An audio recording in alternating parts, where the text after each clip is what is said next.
Vamos lá.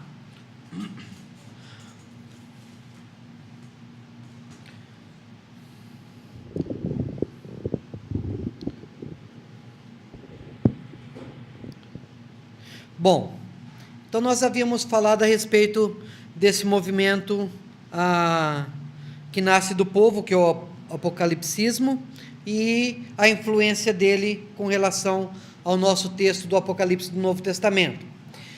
Para compreendermos o Apocalipse do Novo Testamento, é importante também que a gente entenda um pouco do movimento profético do Antigo Testamento. Guarda bastante semelhança ou reflexo desse movimento profético do Antigo Testamento, o nosso livro do Apocalipse. Principalmente no que tange a ideia de que está próximo o tempo. Esse é uma mensagem, ou essa é uma das pregações dos profetas. Os profetas vão trabalhar muito essa ideia, conclamar ao povo que retornem a Deus, que se arrependam dos seus pecados, porque o dia do Senhor está próximo. Aliás, essa frase, o dia do Senhor está próximo, o dia do Senhor virá como vingança, essa ideia do dia do Senhor é uma ideia bastante comum nos profetas do Antigo Testamento, e a frase por si só já nos traz essa ideia de alguma coisa que está próximo a acontecer, a ideia do dia do Senhor. Essa expectativa, então, da manifestação de Deus de forma próxima, de forma urgente, é uma realidade que está nos profetas e que é transferida, então, para o Novo Testamento e para o livro do Apocalipse. Essa mensagem, apesar de ser assim forte, da ideia de que está próximo, não era a mensagem principal do profeta. A mensagem principal do profeta era conclamar ao arrependimento e voltar à lei. É importante que a gente entenda um pouco a respeito da lei também, para entendermos o chamado dos profetas. Na verdade, Deus havia feito um compromisso com o povo de Israel. É a ideia do pacto da lei. No Antigo Testamento, ou melhor dito, no mundo antigo da época, existia uma coisa chamada pacto de vasalagem, que funcionava da seguinte forma: um rei soberano, muito poderoso, chegava num reino menor e dizia para esse reino menor: você me serve, paga tributos, é fiel a mim, se eu precisar de gente para a guerra, você me serve, ao mesmo tempo eu te protejo, se você tiver alguma dificuldade eu mando alimento, e assim por diante.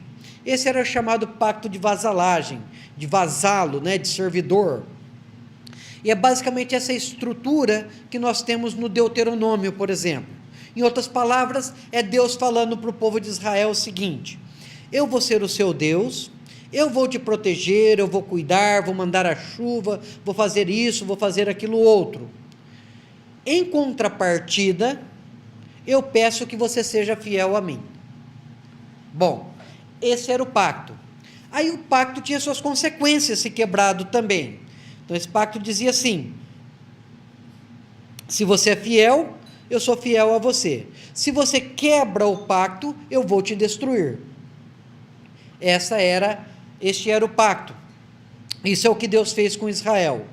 Subentendia-se então que Israel ia ser servo, ia ser fiel a Deus, e Deus ia os abençoar. Se fossem infiéis, iam então sofrer as consequências. Isso é a mensagem do Pentateuco, e é com base nisso que os profetas vão trabalhar todo o tempo. Essa é a base da pregação dos profetas.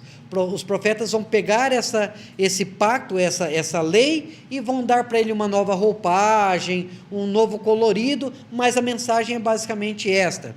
E esse é o centro da mensagem.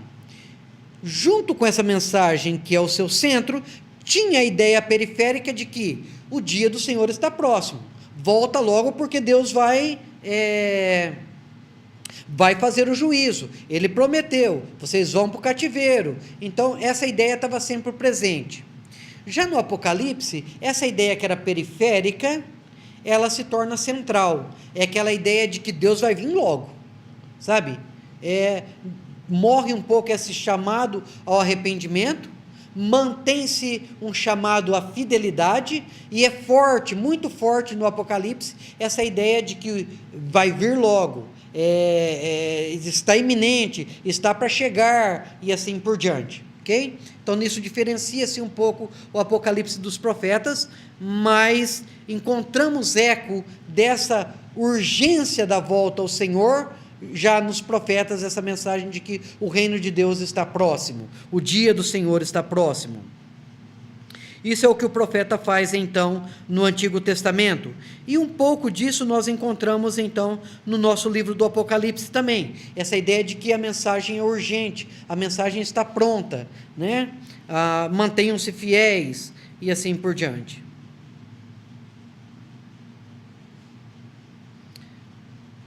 Tendo isso como base, é importante que a gente entenda, no contexto bíblico, a manifestação dos profetas até chegar a João Batista. Então você imagina, vamos tentar aqui imaginar a seguinte situação. Nós temos toda essa pregação profética, né? Aí morre-se essa esperança, nasce o apocalipsismo judaico, é abandonado pela liderança judaica, digamos assim, e em meio a toda essa situação aparece João Batista pregando o arrependimento. Então você imagine como é que estava a efervescência escatológica do povo judeu quando aparece Jesus Cristo no cenário político-religioso da Palestina. Então, todo o povo judeu está com essa esperança escatológica de que o Messias há de se manifestar, de que o Messias há de cumprir as promessas dos profetas e assim por diante. Então, aparece João pregando tudo isso, e aí o povo de Israel fica na doidura, né? Bom, é agora então que o reino de Deus há de se manifestar, de que nós seremos libertados do poder romano, do jugo romano, e vamos encontrar no Messias então a esperança do cumprimento profético. Tanto é que mandam lá o grupo para perguntar para João: és tu o Messias que havia de vir? E João vai falar: não sou eu, o que vem não sou digno de desatar as sandálias, e assim por diante. E quando aparece Jesus, então João diz: eis aí o Cordeiro que tira o pecado do mundo, e assim por diante. Bom, então essa efervescência escatológica, essa esperança messiânica, profética, estava no auge, certo? Era grande isso. O que acontece? Jesus mantém o seu ministério, dá todas as evidências de que o reino de Deus está chegando, toda essa esperança escatológica está vivendo na prática, cura os enfermos, promete paz, ressuscita os mortos, faz tudo isso. Ou seja, são todos sinais de que o reino de Deus, de que o Messias havia chegado, certo?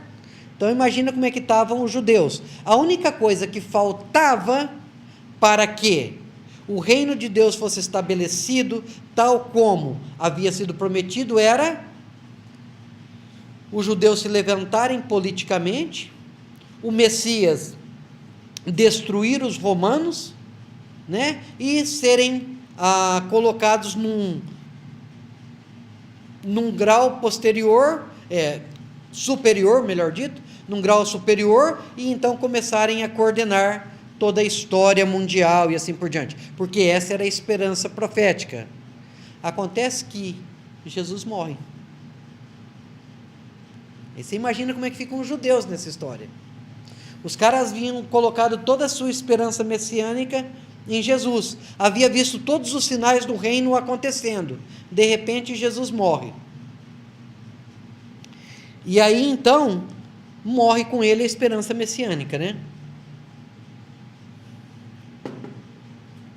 Tanto é que os apóstolos fazem o quê? Volta cada um para sua casa, volta para pescar, volta cada um para fazer o que tinha que fazer. É como que dizendo: caramba, erramos, não era quem a gente esperou que fosse. É por isso que a hora que vem prender Jesus, por exemplo, João arranca da espada e quer começar a lutar fisicamente. É por isso, por exemplo, que depois de Jesus ressuscitado, aparece para os discípulos, eles perguntam: por acaso é agora que has de estabelecer o reino de Israel? Que Jesus fala: não compete a vós saber tempos e coisas assim, né? Então toda essa esperança messiânica havia morrido. E aí nasce então a esperança cristã, que é o retorno de Cristo. Aqui é importante que a gente entenda algumas coisas. Vamos fazer aqui um pouco do que é o conceito que me parece acontecer com relação ao reino de Deus, e que é importante a gente compreender para compreender os escritos do Novo Testamento como um todo, mas também o nosso livro de Apocalipse. Então, no pensamento judaico, nós temos a seguinte realidade: nós temos aqui a linha da história, ok? Esse é o pensamento judaico. Nós temos a linha da história, nós temos aqui um evento chamado Messias, e a partir daqui então, da vinda do Messias, nós temos uma nova realidade. Então nós temos aqui o mundo velho, e nós temos aqui o reino messiânico, ou o novo tempo, do qual fala lá Jeremias e assim por diante. Então, na verdade, nós temos esse conceito judaico. No conceito judaico, nesse mundo velho, tem-se o pecado, tem a morte, tem o pecado, tem a morte, tem a guerra, temos aqui tudo que é de ruim. Temos inclusive aqui Satanás, porque acreditavam na ideia de um mal atuando. A partir do momento da vinda do Messias, o pensamento judaico era de que haveria o Espírito Santo sendo derramado sobre todos, que é a promessa de Joel, né? Lembra lá? Será derramado do meu Espírito sobre toda a carne. Então, o derramamento do Espírito Santo, que no Antigo Testamento era muito individualizado, vinha sobre o profeta, sobre o rei, depois se retirava, né? Então, no reino messiânico, o Espírito Santo seria derramado sobre toda a carne, como a gente lê no Antigo Testamento. Aqui, então, haveria a ressurreição dos santos, haveria paz eterna,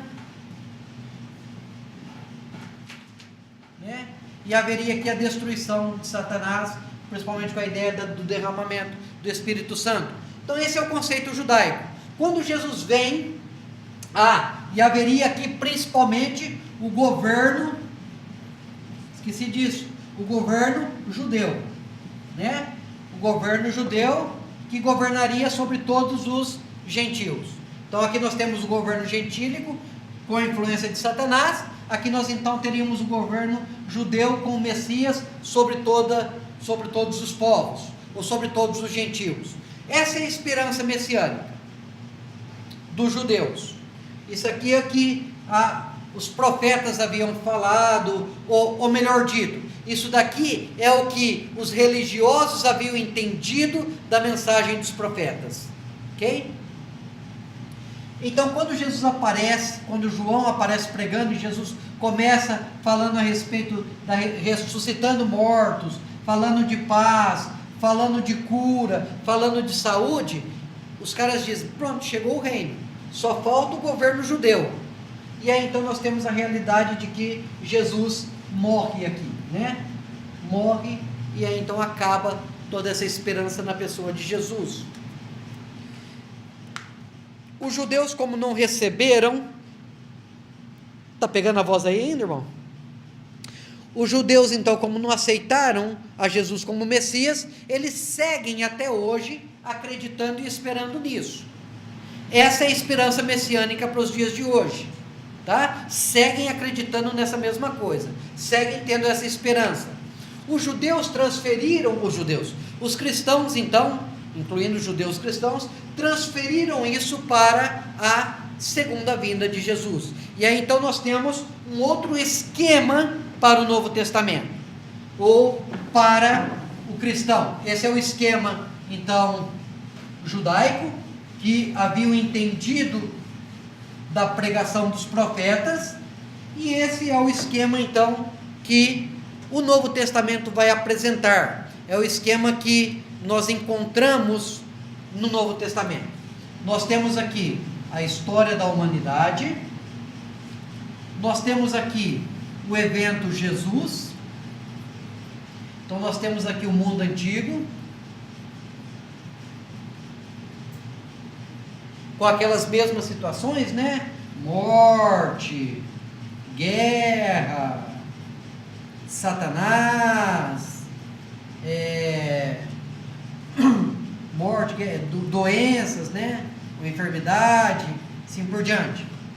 E nós temos aqui o evento Jesus. Mas nós temos aqui um outro evento, que é o evento morte e ressurreição.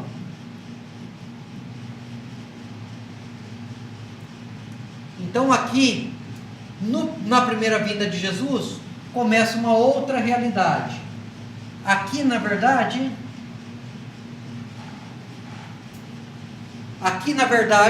a história da humanidade tem uma pausa, digamos assim. Aqui a história da humanidade tem um evento, que é o evento de Jesus Cristo, que muda toda a história da humanidade. Porém, não se cumpre aqui a esperança messiânica. Por quê? Porque essa promessa se transfere então para a segunda vinda de Cristo. Então, o que acontece? Aqui nós vamos ter a vida eterna. Aqui nós vamos ter a paz completa. Aqui nós vamos ter a presença de Deus e uma série de outras coisas de forma completa aqui. Mas aí tem a pergunta: eu tenho a promessa da vida eterna lá, mas na verdade eu já gozo dessa vida eterna hoje. Então eu tenho a certeza da minha vida eterna hoje. Eu tenho isso como sendo realidade para a minha vida hoje. Então eu já tenho essa vida eterna aqui. Mas eu ainda vou morrer. Eu já tenho essa paz aqui, mas eu ainda tenho momentos de dificuldades. Eu já tenho a possibilidade de cura aqui, mas eu ainda posso estar enfermo. Entendem essa dualidade? Essa possibilidade? É o que então a gente vai chamar de tempo intermediário, século de tensão, o que você tem diferentes nomes aí na teologia para se referir a esse tempo. De qualquer forma, é caracterizado por o que chamam de já e ainda não. Esse é o conceito então do Novo Testamento. Então essa é a ideia que nós encontramos no Novo Testamento. O Messias, ele inicia uma realidade, mas ele posterga a concretude dessa realidade para a sua segunda vinda. Então hoje nós vivemos num momento que é caracterizado por uma realidade que nós temos pela fé e que se há de concretizar quando Jesus voltar. É o que nós estávamos falando então. Ainda não tenho a vida eterna concretizada, mas eu tenho a certeza da vida eterna no meu coração. Eu ainda posso passar por dificuldades, ter dificuldades aqui, mas eu tenho a segurança da paz interior, porque Deus está comigo. Eu tenho a possibilidade de ser curado por Deus em minhas enfermidades, mas também tenho a realidade de que eu posso estar enfermo nesse momento. Por quê? Porque como Jesus vai dizer, nós nos mantemos nesse mundo, estamos nessa realidade caída, estamos vivendo essa realidade ainda aqui. Então, essa esperança profética, ou que haviam acreditado dos profetas e que nós encontramos, é postergado então para a segunda vinda de Jesus. Esse conceito esse conceito, então, é transferido também para o Novo Testamento. É transferido para o livro do Apocalipse. Os cristãos, no livro de Apocalipse, estão sofrendo a perseguição, estão sofrendo a dificuldade, mas eles podem contar com a realidade da presença do Cristo vitorioso com eles, e de que no final das contas eles vão ter então essa paz eterna, essa cura eterna, a presença de Deus para sempre, o morar na cidade de Deus, ou seja, a cura com a folha da árvore da vida, todas essas promessas que nós encontramos no livro do Apocalipse, do nosso Apocalipse mesmo. Então, nós temos essa realidade,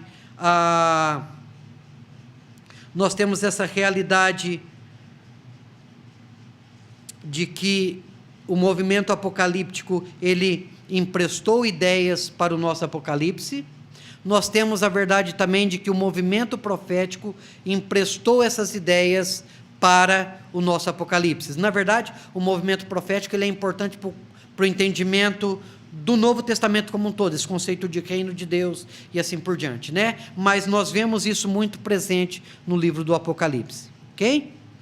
Alguma pergunta? Não. Estamos de boa? Bom, eu vou parar por aqui. Na verdade, eu estou cansado. Amanhã nós temos aula às 15h, né? Isso. Então, amanhã a gente segue. Amanhã eu quero ver se nós trabalhamos. Nós já trabalhamos toda essa ideia, então, do envolvimento do movimento apocalíptico, do profético, e como isso influencia a formação do texto do nosso Apocalipse. Amanhã eu quero ver se a gente trabalha, então, a realidade histórica com relação ao Império Romano, com relação à igreja. Ou seja, o que estava acontecendo no Império Romano, em que a igreja estava inserida na época em que o Apocalipse está sendo escrito. E com isso, então, nós fechamos o pano de fundo histórico do livro. Então, o pano de fundo histórico do livro, ele tem esses três influenciadores: o movimento profético, o movimento apocalíptico e a realidade histórica do Império Romano. Faz com que isso forme o fundo histórico do livro do Apocalipse. E amanhã também quero ver se a gente trabalha, então, o que seria o contexto literário. Por contexto literário, então, a gente vai trabalhar as características da literatura apocalíptica, como interpretar os símbolos, como trabalhar os símbolos. O Apocalipse também como uma carta, porque ele é direcionado como uma carta, e, de repente, também a ideia do Apocalipse como um drama, como uma peça teatral, que também é possível. Então, a gente vai tentar trabalhar um pouco fechar a questão histórica e trabalhar um pouco da questão literária. Ok? De boa? Senhor, nós te agradecemos, ó Deus, porque o Senhor é real, é presente nas nossas vidas, e ainda que não de forma completa, ó Deus, como esperamos e temos a certeza que há de acontecer, podemos contar com o Senhor em todos os momentos das nossas vidas. Pedimos, ó Deus, que o Senhor nos guarde nesta noite, o Senhor nos dê um bom descanso e nos prepare, ó Deus, para o dia de amanhã, para que possamos cumprir com nossas responsabilidades e estarmos aptos, prontos, ó Deus, para a aula que temos em frente. Em nome do teu Filho amado Jesus. Amém. Obrigado, gente.